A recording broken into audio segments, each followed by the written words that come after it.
महाराष्ट्रामध्ये चेहऱ्याशिवाय मुख्यमंत्री पदाच्या चेहऱ्याशिवाय निवडणुकीला सामोरं जाणं हा धोका आहे। या महाराष्ट्रानं महाविकास आघाडीचे मुख्यमंत्री म्हणून उद्धव ठाकरे साहेबांचं काम पाहिलं। मुख्यमंत्री पदाच्या चेहऱ्याशिवाय निवडणुकीला सामोरं जाणं हा धोका आहे। मुख्यमंत्री म्हणून महाराष्ट्राने उद्धव ठाकरे यांचं काम पाहिलंय।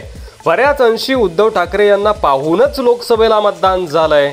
त्यामुळं मुख्यमंत्री पदाचा चेहरा जाहीर केला पाहिजे असं सांगत ठाकरे गटाचे नेते संजय राऊत यांनी मुख्यमंत्री पदाचा उमेदवार म्हणून उद्धव ठाकरे यांची घोषणा करण्याची अप्रत्यक्ष मागणी महाविकास आघाडीकडे केली होती।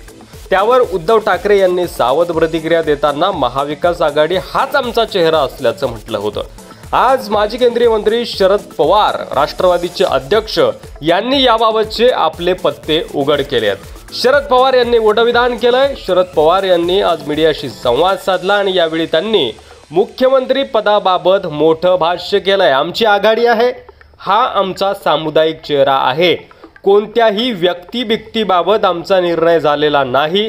सामूहिक नेतृत्व हे आमचं सूत्र आहे असं म्हणत शरद पवार यांनी जाहीरपणे संजय राऊत यांची जी मागणी होती ती धुडकावून लावलेली आहे।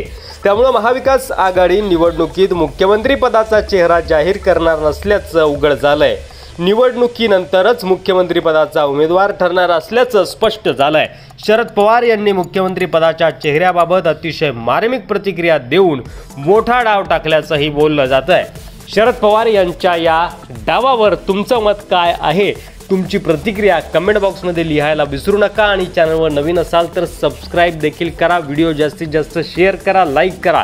धन्यवाद। पुन्हा भेटू पुढच्या व्हिडिओमध्ये। जय महाराष्ट्र।